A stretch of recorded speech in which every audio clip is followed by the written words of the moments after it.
Olá, sejam bem-vindos a mais um Psicologia Espírita com Joana de Ângeles.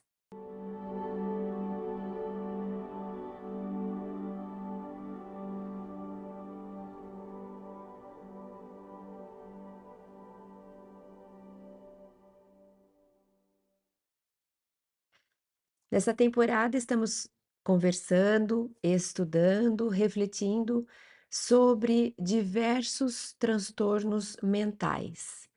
Essas perturbações que nos afetam a vida, que nos roubam a vida muitas vezes, que nos desestimulam, que nos descontrolam e que ultimamente parece que temos essa sensação de que estão sendo mais expressivas ou talvez mais frequentes.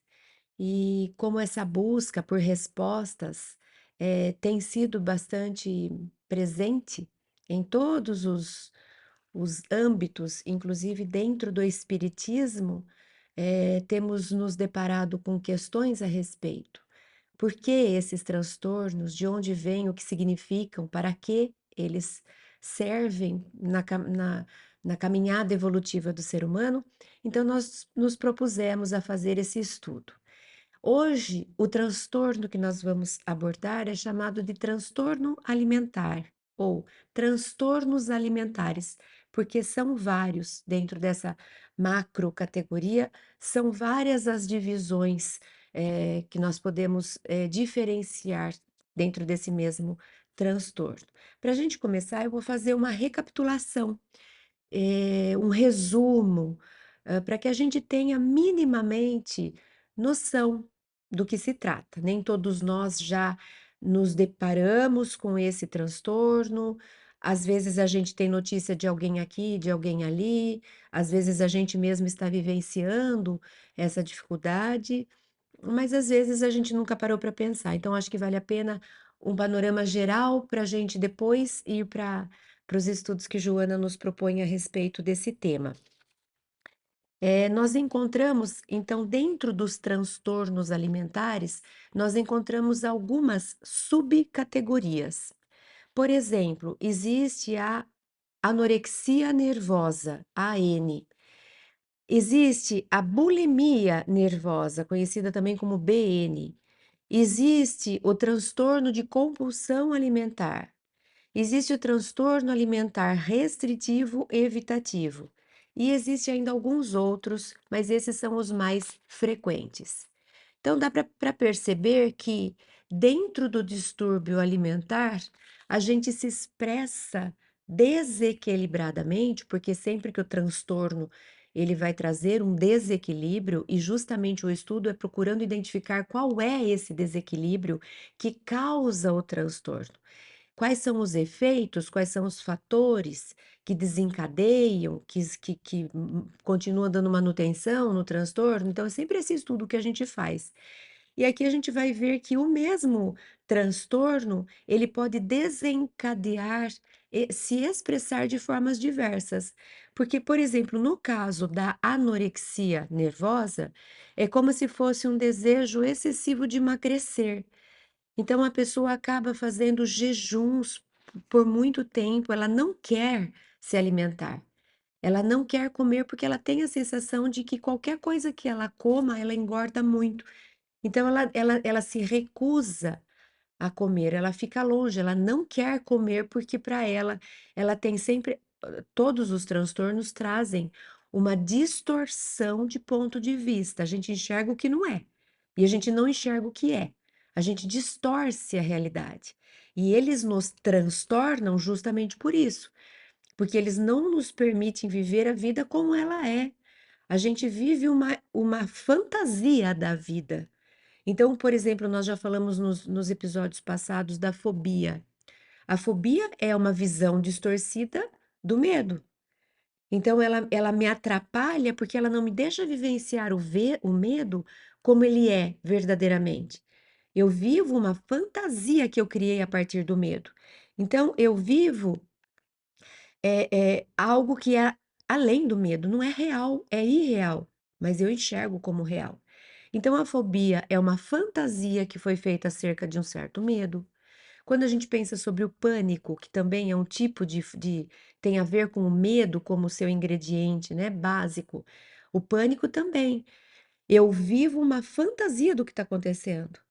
Então, eu tenho reação ao que está acontecendo de uma forma exagerada. Quem está perto fala: "Calma, não tem nada, tá tudo bem, a gente vai dar conta, vai dar certo". Mas eu vivo uma fantasia de que não, é o fim do mundo, acabou, não tem mais o que fazer. Então, o transtorno sempre vai nos apresentar um ponto de vista da vida, irreal, fantasioso, imaginativo. E essa imaginação distorcida, aquilo que a gente cria, que não é a realidade, ela vem dos nossos conflitos espirituais. Ela vem das más escolhas, ela vem do desequilíbrio que a gente gerou em nosso perispírito, em nossa mente, em vidas passadas ou até nessa vida mesmo em que nós nos encontramos. Então, sempre que eu causo distúrbio, perturbação no meu jeito de pensar, nas escolhas que eu faço, na forma como eu uso o meu livre-arbítrio, eu desequilibro todo o meu aparelho. Eu desequilibro a totalidade, o eu total, o self, o espírito. Aí, conforme eu vou viver, eu me expresso, eu me relaciono com a vida com alguns desequilíbrios que eu mesma causei. Então, vamos supor que eu, porque vamos dar um exemplo bem concreto e básico, né, até bobo, mas para a gente ilustrar. Vamos supor que eu não tenha prestado atenção e tenha machucado meu dedo indicador. Eu fui leviana, eu fui fazer o que eu não devia ter feito, eu não prestei atenção, eu não me protegi e eu machuquei o meu dedo indicador. Aí, na sequência dos acontecimentos, eu vou precisar escrever, e eu não consigo escrever, então eu não consigo usar esse dedo, aí eu vou tentar escrever com os outros dedos, e a minha carta sai toda borrada, ilegível. E aí essa carta vai atrapalhar minha vida, porque eu precisava mandar essa carta para um lugar que era do meu interesse, eu estava pedindo um emprego. Eu vou gerando perturbações, consequências de um uso anterior equivocado do livre-arbítrio. Não prestei atenção, machuquei o dedo, dei um exemplo bobo, mas eu poderia aumentar. Eu fui fazer alguma coisa que eu não precisava fazer, me pus em risco, me machuquei de um jeito que eu vou levar anos para me recuperar. Consegue imaginar tudo que isso vai desencadear na vida? Vai interferir na família, vai interferir no ganho financeiro, vai interferir na própria saúde, porque eu vou ficar imóvel, vai interferir na minha saúde emocional, vai interferir em quem cuida de mim. Uma escolha gera uma teia de consequências. Então, os transtornos de hoje são essas teias de consequências de desequilíbrios causados anteriormente, quando a gente estava fazendo mau uso do livre-arbítrio. E para cada transtorno, a gente vai tentar imaginar uma causa possível. Então, no caso do transtorno alimentar, a gente percebe que são várias essas teias. Então, tem aquele que não quer comer, tem aquele que come compulsivamente, por exemplo, transtorno de compulsão alimentar. Ele não consegue parar de comer. Então, ele come e ele vai dilatando o estômago e o corpo vai tentando se adaptar e ele vai ganhando peso e ele não consegue interromper. É como se ele não coordenasse a si próprio, ele não consegue se regular. Ele não consegue se disciplinar e se limitar e dizer: "Pronto, eu queria comer mais, algo em mim anseia, mas eu não preciso.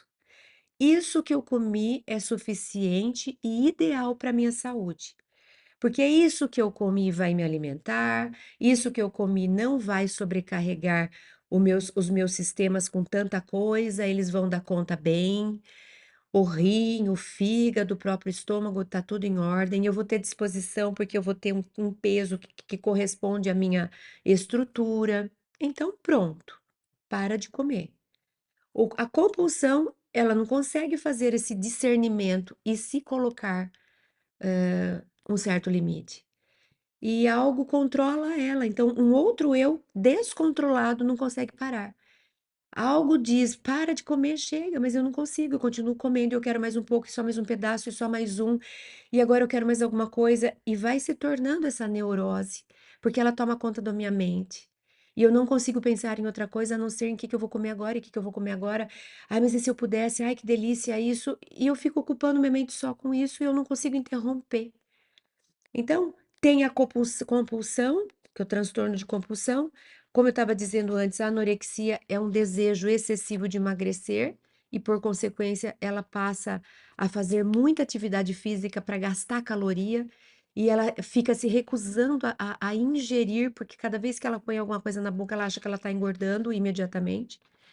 Já a bulimia nervosa, ela vai fazendo essas alternâncias. Ela faz um pico de comida, ela come, come, come, come, come compulsivamente, e na sequência ela tenta fazer algum mecanismo para expelir aquilo que ela comeu. E aí as pessoas vão desenvolvendo estratégias para vomitar ou toma laxantes para poder expelir da forma que for possível. Então é muito triste da gente assistir, a gente tem vontade de acolher, porque não deve ser fácil, nenhum dos transtornos é fácil de lidar, né? Então a gente precisa ter empatia, compaixão. É muito simples da nossa parte que não temos esse transtorno apontar o dedo e falar: para de comer. Come direito. Parece fácil, né? Por que que você não come direito? Eu como direito, então. É porque o seu transtorno, o seu desequilíbrio não é esse. Mas certamente você tem outros desequilíbrios que eu posso não ter. E certamente você não é capaz de se controlar em algumas coisas que eu sou. Então não adianta a gente apontar dedos e achar que é simples, que basta o outro querer. Uma outra coisa que a gente faz também, se você quiser mesmo, você para. Né? Mas o que que é quiser mesmo? O quiser o querer é do âmbito mental, é do âmbito do ego. O ego quer. Agora, quem me arrasta para fazer não é a minha razão. Então, o que eu quero, basta perguntar: o que que todo mundo quer? Todo mundo quer ser saudável, ser feliz, ser bem realizado. Aí todo mundo que quer consegue? Não, porque daí entra o inconsciente com nossos conflitos e atrapalha os nossos planos. Eu quero ter um peso adequado. Isso é meu ego, minha consciência, minha razão, meu raciocínio, minha compreensão, meu discernimento. Tá, pronto, agora eu tenho. Não, porque tem um meu que quer isso e tem outro que não aguenta, come demais e depois vomita tudo e depois são nossas instâncias, a gente não é um só. Então a gente tem que ter compaixão e compreensão. Não basta falar assim, se você quiser mesmo, você para. Não é bem assim. Se eu quiser mesmo, eu paro de ser orgulhoso? Quem que não quer parar de ser orgulhoso? Se eu quiser mesmo, eu deixo de ser egoísta? Nossa, todo dia eu chego, todo dia eu acordo, eu vou fazer minha oração e falo: Deus, hoje, presta atenção, hoje eu vou só amar. Eu não vou me estressar com pessoas, eu não vou ser rude, eu não vou, hoje eu vou só amar, eu vou perdoar, eu vou compreender. Todo dia de manhã eu faço isso. E todo final de dia eu eu eu percebo que eu falhei miseravelmente no dia. E eu fico: "Que coisa, eu quero não ficar brava, eu quero não ser", seja lá cada um com as suas questões. E é difícil, então não é uma questão só de se querer aqui, é uma questão de fortalecer o espírito, fortalecer o mundo interno, para que a gente tenha essa força íntegra. Ela é capaz de dizer: não preciso mais, agora eu estou consciente, vou cuidar de mim de outro jeito. Enquanto os conflitos estão nos coordenando, a gente não consegue, a gente fica assistindo nossa própria vida e que difícil. Então, acho que é interessante a gente pensar sempre nisso nos transtornos, ter muita compaixão, porque não é simples de se resolver, de se diluir. Então, a anorexia é essa coisa de que eu quero emagrecer, faz muita atividade física, eu não quero comer. A bulimia é eu como e depois eu tenho que tirar isso de mim, e daí eu começo provocar reações para eu me desfazer daquilo que eu tinha ingerido. E mais um é esse transtorno alimentar restritivo e evitativo. É aquela pessoa que escolhe muito e acaba comendo quase nada. Isso eu não como porque é pastoso, aquilo eu não como porque é muito ácido, isso daqui eu não gosto do gosto, aquele lá me dá aflição só de ver. Então eu vou restringindo, evitando, restringindo, evitando, restringindo, evitando, e eu fico com uma base nutritiva pobre, empobrecida, eu não como quase nada. Eu só sou capaz de comer, por exemplo, arroz e carne. Não gosto de legumes, não gosto de verdura, não gosto. Então a gente vai atrapalhando a própria vida, porque como é que você vai ter saúde se você restringe a variedade de nutrientes, se você evita qualquer coisa que não seja boa, né?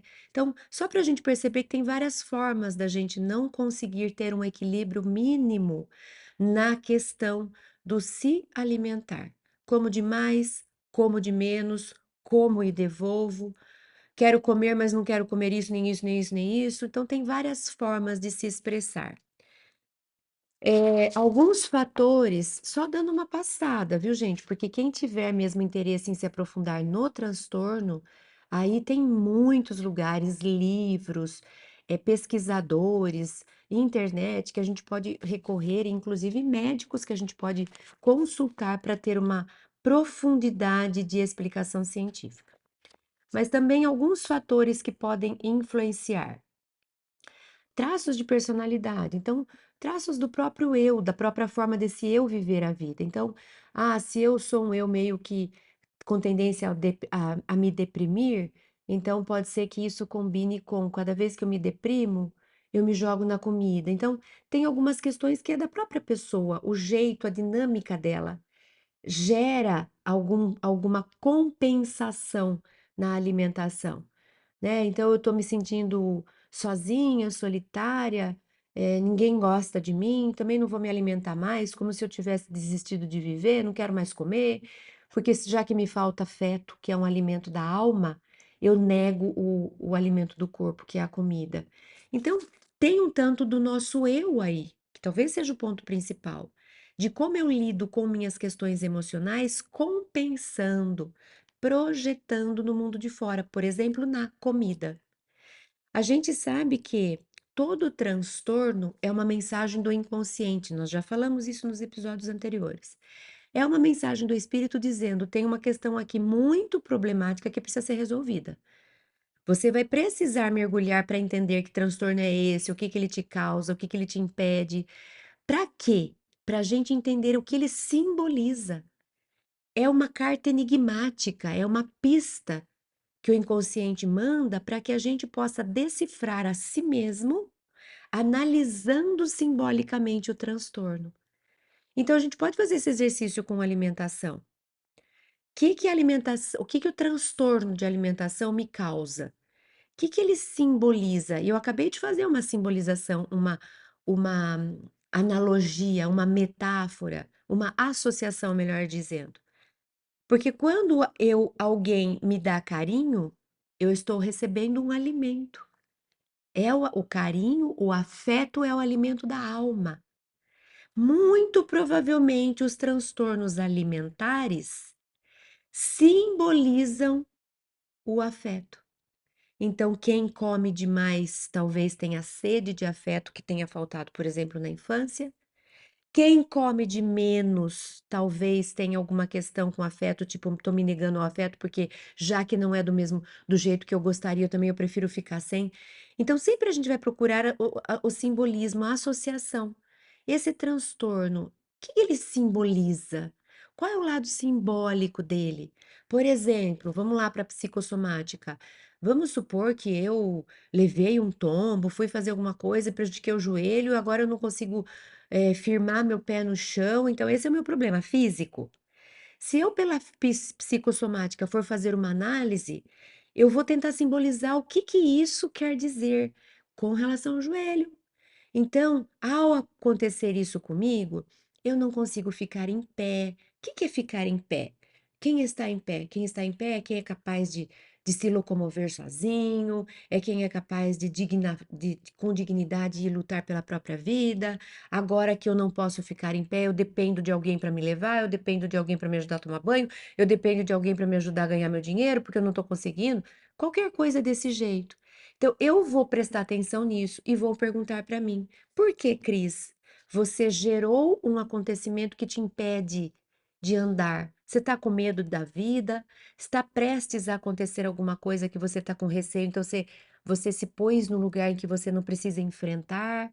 Ou é um chamado para que você preste atenção, porque você estava usando o seu andar pela vida de uma forma leviana e inadequada? Será que a vida te pôs sentada para dar tempo de você pensar e procurar novos caminhos? Porque os lugares por onde você estava andando não eram bons para você? Eu vou fazer uma conversa, eu vou procurando, como se eu estivesse procurando alguma coisa no escuro, eu vou tateando, tateando, até que alguma coisa me faça sentido. Até que dê um clique lá dentro e fala: "Ai, acho que é isso. Nossa, parece que agora alguma coisa tocou em mim". Essa é a busca, essa é a análise psicoterapêutica pelo viés da psicossomática. A gente analisando uma questão física, tentando descobrir que símbolo inconsciente o espírito manda pra gente. Com o que isso se relaciona? Sempre vai ter uma relação. Então a gente pode pensar, com relação ao transtorno alimentar, o caminho seria, se eu pensar em vidas passadas, eu posso ir para o lado concreto, eu posso pensar, o que que eu fiz com o meu aparelho digestivo em vidas passadas? O que que eu causei de desequilíbrio com ele? Mas eu posso pensar no lado simbólico emocional, algo do tipo, o que que eu ando engolindo que eu não deveria? Que sapo que eu ando engolindo que eu não deveria engolir e está me prejudicando? Ou o que que eu tenho digerido? Ou o que que está difícil de digerir? O que que eu estou querendo comer do mundo lá fora? Por que que eu preciso comer o mundo inteiro? Eu preciso comer de muita comida. Por quê? Que vazio é esse que tem aqui que nenhuma comida do mundo preenche? Será que eu tenho que tratar o transtorno alimentar ou o vazio da alma? Esse vazio da alma deve ser tão grande que ele quer comer o mundo inteiro. Será que é por aí? Não quer dizer que eu não vou fazer um cuidado do transtorno pelo olhar da psiquiatria ou da medicina, mas eu posso também olhar para o meu lado emocional, psicológico, espiritual. Ou se eu me recuso a comer, ué, mas se você se recusar a comer, você não vai ficar em pé, você não vai ter saúde, você vai morrer, você está querendo morrer? Está procurando involuntariamente, sem ter consciência, inconscientemente você está procurando a morte, é isso? A vida não está boa para você? Por que que a vida não está boa para você? Ou a gente pode ir pelo lado da estética. Você quer ficar bem grande para as pessoas ficarem distantes? É uma camada protetora que você está criando de gordura? Acaba sendo o seu escudo, porque assim as pessoas que machucam a gente ficam bem longe, ninguém vai olhar para mim? As pessoas não vão querer se aproximar de mim? É isso que eu tô querendo? Ou não? Ou eu tô querendo ficar muito magrinha porque eu tô querendo preencher padrões? Porque se eu for bonitinha, magrinha, arrumadinha e tudoinha, o mundo vai me aprovar? Porque eu tenho medo que ele me aprove sendo quem eu sou? Então eu preciso me tornar alguém que ele deseja que eu seja? Eu não estou aqui fazendo uma crítica que a gente tenha que ser menos gordo, menos magro, mais magro. Ser humano é diverso. Ser humano é diverso. E tem gente que tem saúde sendo um pouco mais com peso um pouco maior, tem gente que tem saúde sendo muito magrinho. Não é essa a questão. Ninguém está aqui criticando, apontando, não existe preconceito nenhum. Nós estamos pedindo para que nós estamos convidando a uma reflexão a partir de um transtorno, ou seja, daquilo que me incomoda, daquilo que está me atrapalhando, daquilo que está interferindo na minha vida. Como é que eu lido com isso? Eu lido com isso tentando entender que símbolo isso está me trazendo. O que que ele está me pedindo? Que convite ele está me fazendo? É para romper com padrões sociais e eu vou ter o corpo que eu queria, que eu quero ter, e não que vocês querem que eu tenha? Ou é para pensar em si que você não está se cuidando o suficiente, que você está se entregando por alguma questão de compensação emocional e está usando a comida? Não sei. Mas é essa busca que faz com que a gente desenvolva, se desenvolva. Então, os transtornos não vêm para nos punir, os transtornos não foi um golpe do azar da vida, não existe isso. O transtorno é simplesmente um convite para que a gente trabalhe com algo específico. Por isso que fulano tem transtorno aqui, o outro tem transtorno lá, o outro não tem transtorno nenhum, mas vive com problema financeiro, esse daqui tem que lidar com a vaidade, o outro. Cada vez que aparece algo que demanda de mim, é um convite da vida dizendo: "Cris, vamos cuidar disso agora? Na próxima vida a gente vê outra coisa. Na vida anterior você estava prestando atenção e aprendendo outras coisas. Agora é isso, tá? Então tá aqui o seu transtorno bem, né, bem personalizado. Vamos mergulhar nele, tentar entender o que ele pede de você, que mudanças que ele te convida a fazer, que ele tem simbolizado, o que ele pede para você olhar. É essa a só esse o caminho, não tem nada de punição, de dei azar, é simplesmente a tarefa que eu recebi. Recebi essa tarefa, vai cuidar disso, porque ao cuidar disso você vai crescer e vai se desenvolver. Então tem essa questão de personalidade para influenciar, tem uma questão familiar, sempre, né, a família é a base de tudo. Então, uma família, por exemplo, desorganizada, conflituosa, que não enxerga e não respeita a individualidade, onde falta vínculo real, vínculo afetivo, é óbvio que alguns desequilíbrios esse espírito vai ter. Se é um espírito forte, amadurecido, que já superou, isso não vai abalá-lo, ele consegue entender isso da minha família, não é meu. Mas se é um espírito frágil, imaturo, imperfeito, que ainda não elaborou essas questões, ele pega para ele e ele vai levar para a vida tendo que lidar com isso. Então é lógico que não é simplesmente uma questão da família, tem sempre o meu junto, 50% de cada um. Tanto que Jesus reencarnando, ele poderia reencarnar numa família com todos os conflitos, ele não herdaria esses conflitos, porque ele já era um espírito iluminado. A gente ainda não é. Então, vez ou outra, a gente se deixa contaminar por questões familiares, crenças familiares, comportamentos familiares, valores familiares. E aí a gente, adulto, vai tentar dissolver, ressignificar, diferenciar, deixar de lado aquilo que não nos convém, porque como adultos nós somos capazes de escolher o que fica da herança, familiar e o que não fica.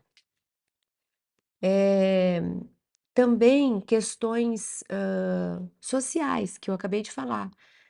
Padrões sociais, né, moda, valores, cultura, tudo isso também influencia, e se a gente é forte o suficiente, a gente consegue falar: "Eu sou quem eu sou". Agora, se a gente não tem essa força interna ainda, essa estrutura, aí a gente vai se deixar levar por transtorno, porque eu queria ser, não queria ser, que medo de ser, e aí a gente acaba sendo contaminado, né. E alguns eventos estressores podem desencadear, né, então uma situação específica disparou eu não tinha até ali, mas eu vivi um negócio tão traumático que disparou algum tipo de transtorno e a partir dali eu passei a lidar com esse transtorno. Bom, então a questão, simbólica vai ter a ver com autoimagem. Quando eu falar de transtorno alimentar, vai ter a ver com autoimagem. Por quê? Porque aquilo que eu como vai ser visível no meu corpo. Ai, que você tem uma pele tão linda. Ah, pode ver que deve comer bastante fruta, verdura, seja lá o que for. Ah, eu tô com dificuldade, médico, eu tô com dificuldade, minha unha tá fraca, meu cabelo tá fraco. Ah, tá faltando vitamina, sei lá, B12, A, D, seja lá o que for. Então precisamos melhorar a sua alimentação nesse ponto. Então é visível no corpo, porque esse corpo é o que a gente ingere. Ele vai se adaptando, ele vai se estabilizando ou se desestabilizando de acordo com o que a gente consome. Então, o corpo tem tudo a ver com os transtornos alimentares. Então, eu vou ter que investigar em mim essa questão da autoimagem. Por que que eu quero parecer maior do que eu sou e eu vou engordando? Ou por que que eu quero parecer mais magra? O que que isso quer dizer? O que que eu acho que eu vou ser melhor ou pior se eu for assim ou assado? Tem a ver com autoimagem. Tem a ver com essa história do que eu ando digerindo, do que eu ando vomitando, do que eu não deveria digerir, do que eu deveria vomitar. Então, muitas vezes as pessoas que não conseguem dizer não, não conseguem dizer o que sentem, é como se elas não conseguissem pôr para fora o que elas estão perturbadas, né. Então: "Ah, isso não tá bom aqui, eu não consigo pôr para fora emocionalmente, eu acabo pondo para fora concretamente falando", né. Então vai ter a ver com isso. E aí a gente pode se perguntar: quem tem transtorno alimentar, o que que você anda engolindo na vida que você não deveria? Quantos sapos você anda engolindo? Quantas coisas as pessoas andam fazendo e você vai aceitando? E você vai pondo para dentro? Será que não está na hora de isso que você está vomitando para fora no estômago, será que não era alguma coisa emocional que você tinha que jogar para fora? E que está aí dentro como lixo psicológico, lixo emocional? Então a gente vai conversar a respeito do que é digerir, do que é vomitar, tem relação com isso. E também tem relação com padrões, porque a gente começa a querer estabelecer todo mundo igualzinho, então vai ser todo mundo com o mesmo peso, com a mesma, né? Então a gente deixa de olhar para a sua própria constituição, porque cada um é um. Tem gente que tem ossos largos, tem gente que é mais miudinho, e cada um é um. A gente deixa de olhar para as características pessoais, individuais, e a gente quer que todo mundo seja igualzinho. E aí a gente tem hoje abusado de procedimentos estéticos para ficar com o rosto como da atriz, não sei das quantas. E aí a gente se distancia da gente, como se a gente falasse: você, Cris, não é, não é bonito o suficiente para ser quem você é, não. Vamos ser que nem a Angelina Jolie? E a gente vai tentar modificar tudo? Que triste, né? Eu olhar para mim e falar assim: nossa, você não é bonita? Puxa vida, se eu não me achar bonita, quem é que vai achar depois de mim? E o que é ser bonita? Como é que eu vou estabelecer um padrão específico? A gente sabe que isso já mudou tanto ao longo da história da humanidade, que antes o bonito era uma coisa, depois o bonito ficou o inverso da coisa, e no começo tinha que ter cabelo assim, depois cabelo assado. O padrão social muda e a gente vai ficar correndo atrás dele. Muito mais profundo e significativo para a alma é você aprender a se apaixonar por você. É você se aceitar, é você fazer as pazes com você, do que você correr atrás de padrões e tentar se adaptar a eles, né? Mas vamos então, tendo feito essa abordagem inicial, vamos para Joana de Ângeles. Eu vou começar hoje com o livro Autodescobrimento, Uma Busca Interior, capítulo 2. E Joana diz: quando o indivíduo se identifica desamado, hoje ou no passado, faz inconscientemente um quadro regressivo e descobre que não foi necessariamente nutrido, alimentado pelo amor, entre parênteses. Nutrido como se significando alimentado pelo amor. Então ele olha para trás e em algum momento ele percebe que ele não foi nutrido, alimentado pelo amor, passando a experimentar um sentimento de reação através da anorexia nervosa ou inapetência, não quero comer nada, me recuso, que pode se tornar um perigo para a sua saúde. O seu curso pode ser acidental, passageiro ou de largo tempo, gerando graves danos orgânicos. Às vezes é uma fase curta, às vezes ela se repete, às vezes ela leva um tempão, às vezes ela dura para sempre e vai transferir para o corpo muitas questões, né? De outra forma, pode apresentar reação totalmente contrária e faz uma patologia de voracidade alimentar, a bulimia, em que a instalação leva a comer até a exaustão, propiciando perturbações digestivas e nervosas muito complexas, para depois se arrepender e tentar expelir aquilo que comeu da forma que for possível fazer, e muitas vezes formas muito tristes. Então, Joana está dizendo aqui, fazendo essa relação, que quando a gente lá no fundo não se sinta amado, nutrido emocionalmente, pode ser que a gente desencadeie algum tipo de transtorno alimentar. Ah, mas eu sou adulto, percebo que eu tenho transtorno alimentar, talvez não me sinta amada. O que que eu posso fazer? Se ame. Como? Ah, então, essa é a primeira pergunta. Vai descobrir como. Vai fazer as pazes com você, vai aprender a ter tempo para você, vai se conhecer, vai identificar seus valores, traz um pouco mais de equilíbrio, porque a gente tende a olhar só o que não é bom na nossa vida, vai descobrir os tantos talentos que você tem, as suas virtudes, vai se conhecer. Toda vez que a gente conhece alguém mais profundamente, a gente gosta da pessoa. Não tem a ver com aparência, não tem a ver com talentos, eh, com nada que seja expressivo. A gente é capaz de amar todo mundo quando a gente conhece a pessoa de verdade, inclusive a gente mesmo, né? Mas ela continua ainda nesse livro, Autodescobrimento, Uma Busca Interior, capítulo 2. Ainda ocorrem nesse capítulo os casos de vômitos nervosos, em que o alimento é expelido por automáticas contrações do estômago e pelos distúrbios gástricos, levando o paciente ao enfraquecimento e à desnutrição. Indigestão, dispepsia nervosa, diarreia, prisão de ventre fazem parte dessa patogênese decorrente da ausência do amor, no capítulo da reencarnação do espírito. Vamos pensar na prisão de ventre, que eu ainda não tinha falado, né? Então, a prisão de ventre, eu não consigo manter o intestino funcionando como se ele fosse assim cíclico, que ele deve ser, né?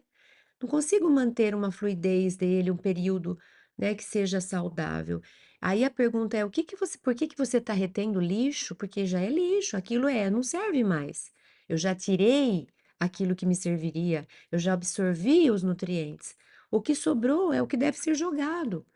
Por que que você não consegue jogar fora o que você recebeu? Você está apegado? Você costuma ser assim com as coisas da vida também? Você não consegue dar nada embora? Você tem que ficar com tudo? Você vai ficando acumulando? Você não consegue se desapegar e confiar e deixar ir? Deixa ir. Se alguma coisa entrou em você que não fez bem, deixa ir. Libera, solta. Seria esse o caminho para a gente trabalhar a prisão de ventre, né? Porque é a pessoa que está lá segurando, armazenando, não deixando deixa escapar. Porque esse medo de aprisionar, prisão de ventre, você está preso. Então, esse seria o caminho para uma análise a respeito da prisão de ventre, por exemplo. E agora o ponto central, Joana vai falar de toda a nossa reflexão. A necessidade de cada um digerir os próprios problemas é discutível e é indiscutível e inadiável, devendo fazer parte da agenda diária de todo aquele que desperta para a consciência de si, não se permitindo agasalhar conflitos, mesmo que sob hábeis camuflagens do inconsciente. Então, olha o que Joana está trazendo. Se cada um de nós digerisse os próprios problemas, todo dia, fazendo parte da nossa agenda diária, a gente não acumularia a ponto de se transformar num transtorno. Então, o transtorno é tudo aquilo que a gente não digeriu, e não digeriu, e não digeriu, e não digeriu, e ele adoeceu de um tanto que ele se transformou num transtorno. Se eu conseguisse diariamente ter a consciência desperta e me permitir repensar o que está acontecendo, pensar sobre meus conflitos, deixar passar, digerir ou vomitar os conflitos, falar o que precisa falar. Se precisa falar alguma coisa para uma pessoa, se prepare e fale, não precisa sair dando coice, mas se apresente, se expresse. Quando eu consigo digerir o que eu preciso, vomitar o que eu preciso, eu não crio um transtorno. É isso que ela está dizendo, né? Então, é preciso a gente aprender a digerir os próprios problemas. Se a gente for acumulando, acumulando, acumulando, vai adoecer e se transformar em transtorno. Mediante uma autoanálise honesta, na qual se dispensam o elogio, a condenação e a justificação, o indivíduo deve permitir-se a identificação do erro, do problema, e, sem consciência de culpa, digerir o acontecimento, buscando os meios para a reparação e a libertação do sentimento perturbador. Então, o que ela está dizendo? Faça uma autoanálise honesta. Nada de ficar se desculpando, se justificando, se elogiando, não. Vamos assumir. O que foi o erro? O que eu fiz errado? Onde que eu extrapolei? Onde que eu me perdi? O que aconteceu? Aconteceu isso, tá? Então, se aconteceu isso, eu não sou um crápula por causa disso, eu sou só um espírito imperfeito que está em evolução. Eu não sei tudo, eu não estou pronto, eu não estou iluminado. Então, eu vou errar. Ok. Agora, o erro está aqui. Eu detectei, eu assumo. Não vou ficar justificando. É meu, a parte minha é minha. O que que eu vou fazer? Eu vou tomar uma providência. Eu preciso pedir desculpa, eu preciso reparar, eu preciso consertar, eu preciso me perdoar. O que que eu preciso fazer? Isso é digerir o problema para não se transformar em transtorno. Quando o indivíduo se identifica desamado, esse eu já falei. Sim, esse estava repetido. Então, de outra forma, pode apresentar reação totalmente contrária. Sim, esses dois estão repetidos, eu já tinha falado. Então, fica essa dica, né? Joana fez um resumão aqui. E o resumo é: que eu estou digerindo, não estou digerindo, que problema que eu não estou sabendo resolver, o que que eu ando, que sapos que eu ando engolindo, enfrenta. Não queira se pôr de coitado, se vitimizar, se justificar, se elogiar, não. Vamos enfrentar de verdade. E a hora que eu detectar o que precisa ser resolvido, o que precisa ser falado, o que não está sendo falado, o que está sendo mal falado e que eu preciso melhorar o jeito que eu falo, quando eu detectar a essência da questão, eu vou atuar nela. Então eu vou me propor, eu vou chamar fulano para uma conversa, eu vou me preparar antes, eu vou pedir desculpa, eu vou aprender a falar não, eu preciso aprender a digerir os problemas, senão eles vão ficando concentrados e vão se tornar transtornos alimentares. Bom, agora nós vamos lá pro triunfo pessoal. Triunfo pessoal, capítulo 3.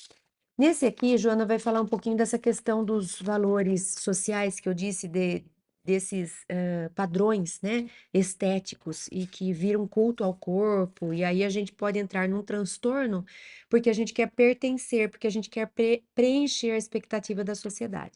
Então, Joana diz, Triunfo Pessoal, capítulo 3.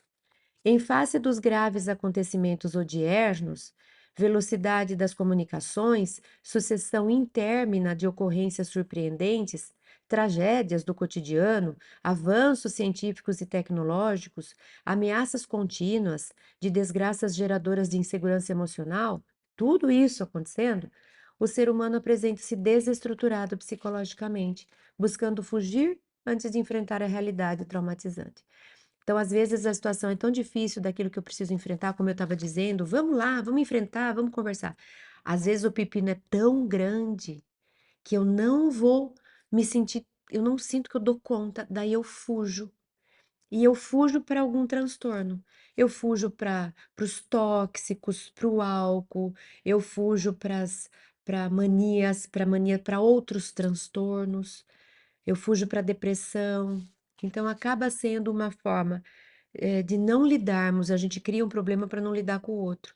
Então, agora eu vou ter que lidar com a minha saúde, que estou com depressão, eu estou com seja lá o que for, e eu então não vou precisar pensar nisso. Ou agora eu estou aqui alto porque eu bebi todas e estou esqueci da vida, então eu acho que assim eu consigo resolver. É a ilusão, né? Sentindo-se aturdido, procura compensar-se no exagerado culto ao corpo, entregando-se a exercícios complexos e desgastantes de energias valiosas, cirurgias corretoras e estéticas, implantes variados, como forma de compensação ao ego insatisfeito. Nossa, essa foi lá na alma, hein? Quer dizer que eu arrumo aqui, estico dali, ponho aqui, academia, academia, academia, por quê? Porque o meu ego não está satisfeito com quem eu sou. Ao invés de eu cuidar desse ego para que ele enxergue a realidade e aprenda a ser agradecido e aprenda a amar, independente de forma, padrão social, não. Eu vou correr atrás de satisfazer esse ego. Ah, eu queria ter o nariz mais assim, eu queria ter a cintura mais assada, eu queria ter o cabelo mais ou menos, e aí eu fico correndo atrás de satisfazer esse ego. E esse ego que fica querendo ser quem ele não é. Não é essa a saída. A saída é a gente aprender a se amar. Jesus amou a cada um de nós do jeitinho que a gente era. Esse é o caminho, essa é a nossa busca. Dando lugar a mórbidos mecanismos que, se de uma forma propiciam prazer, conseguir o nariz que eu queria, assinalam também perturbadoramente as emoções, ante os receios inevitáveis que decorrem do processo orgânico degenerativo e do implacável suceder do tempo devorador. Então, não vai solucionar. Se eu achar que eu vou me realizar internamente, cuidando do corpo externamente, não. Eu preciso me realizar internamente para ficar em paz com o meu corpo externamente. Agora, mexer no corpo externo para que a alma fique em paz? Ilusão, fuga. Não funciona. Dietas sem sentido alimentar e destituídas de nutrientes básicos para a saúde ameaçam o equilíbrio psicofísico, instalando graves problemas emocionais como anorexia, bulimia, perda de memória, irritação, distonias nervosas e outras que lentamente se instalam no comportamento do indivíduo, conspirando contra a sua saúde e seu bem-estar. Então a gente vai Para que o corpo seja menos ou mais, a gente começa a comer ou deixar de comer um monte de coisa. Só que essas coisas que a gente esses alimentos que a gente come ou deixa de comer, eles interferem na emoção. Então eu acabo, por exemplo, entrando no processo depressivo simplesmente porque está faltando um nutriente específico para o cérebro. Então por isso que eu falei, é uma teia que vai se desencadeando quando você faz uma coisa que você gera muitas reações. E daqui a pouco você tá com um problema enorme emocional causado pela sua insatisfação corporal. Você acaba perturbando a emoção, porque você desequilibrou. Ou as pessoas que ingerem essas coisas esses suplementos que são químicos e que sobrecarregam o rim, e de repente a gente vê pessoas que tiveram sérios problemas de fígado porque abusaram da suplementação para ficar fortão na academia. Olha as coisas que a gente anda fazendo. Veja se tem noção, se faz sentido para uma mente espírita que tem consciência de onde vem e para onde deve ir, né? Vamos agora lá no livro Em Busca da Verdade, capítulo 7, que ela fala um pouco também dessa questão cultural e social. De igual maneira, multiplicam-se os gurus astutos e psicologicamente enfermos, orientando pessoas igualmente perturbadas e impondo-lhes comportamentos estranhos, fora do normal, como recurso hábil para ser conseguida a meta que se deseja. Sabe essas coisas de moda? Ah, agora tá na moda comer só carne. Aí carne, carne, carne, carne, nada de verdura, nada de legume, nada de carboidrato. Mas se a gente for analisar o corpo precisa de todos os nutrientes. Então, como que isso pode. Ah, mas você emagreceu.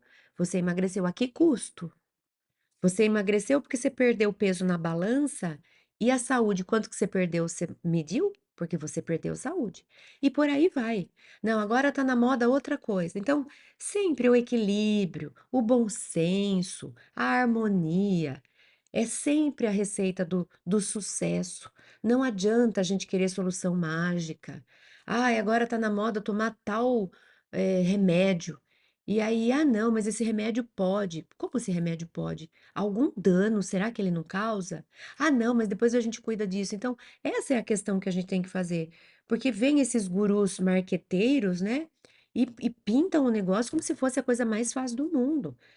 E não existe, até hoje a gente não percebeu que não existe milagre. A natureza é por etapa, são fases. Nada é da noite para o dia assim, ó, plum, e tá pronto o negócio. Mas a gente até hoje acredita. Se alguém bater na porta e falar, tem uma solução para você perder 5 quilos até daqui 2 horas, eu mergulho. Eu mergulho porque eu ainda acho que tem caminho fácil e que atalho me leva onde eu preciso. Não leva, distrai, distorce, desequilibra e atrasa. Não vale a pena. E, por fim, Psicologia da Gratidão, capítulo 8. Psicologia da Gratidão, capítulo 8, Joana diz: as cirurgias irresponsáveis, as lipoaspirações, os implantes, os transplantes de peças, os tratamentos levianos de preservação e de embelezamento, ao lado de exercícios exagerados, das ginásticas variadas de variadas significações, os cuidados alimentares que levam aos transtornos de anorexia e bulimia, tornaram-se fundamentais no campeonato da vaidade, sem nenhuma preocupação com a mente e o comportamento moral fundamentais, estes sim, pela indumentária carnal. Nossa, Joana foi sensacional aqui para fechar, hein? Poxa vida. É como se ela falasse: puxa, vocês estão aí preocupados demais com o corpo. Com o corpo fica. O corpo é passageiro, quase que não dá tempo da gente ver tudo o que precisa para ele ficar bonito e ele já morreu porque já acabou a vida. E a mente, que é eterna, o espírito, os valores morais, cadê a preocupação em tornar a alma bela? A alma bela é aquela que traz o amor nos olhos, nas palavras, no gesto. É aquela que procura superar a si em suas viciações, em cultivar virtudes, em se aproximar de Jesus. Cadê a preocupação em tornar a alma bela? Quando a gente encontra uma alma bela pela vida, a gente não presta atenção no corpo que ela carrega. Quantas almas belas que a gente conheceu e que a gente nem parou para prestar atenção se esteticamente tinham uma indumentária qualificada. Quantos espíritos que tiveram corpos deformados, mas que foram benfeitores, lindos para a humanidade. Vamos tirar um pouco o foco daquilo que é passageiro. Não vamos nos distrair com excesso de convites para a vaidade, para as coisas da terra. Atenção!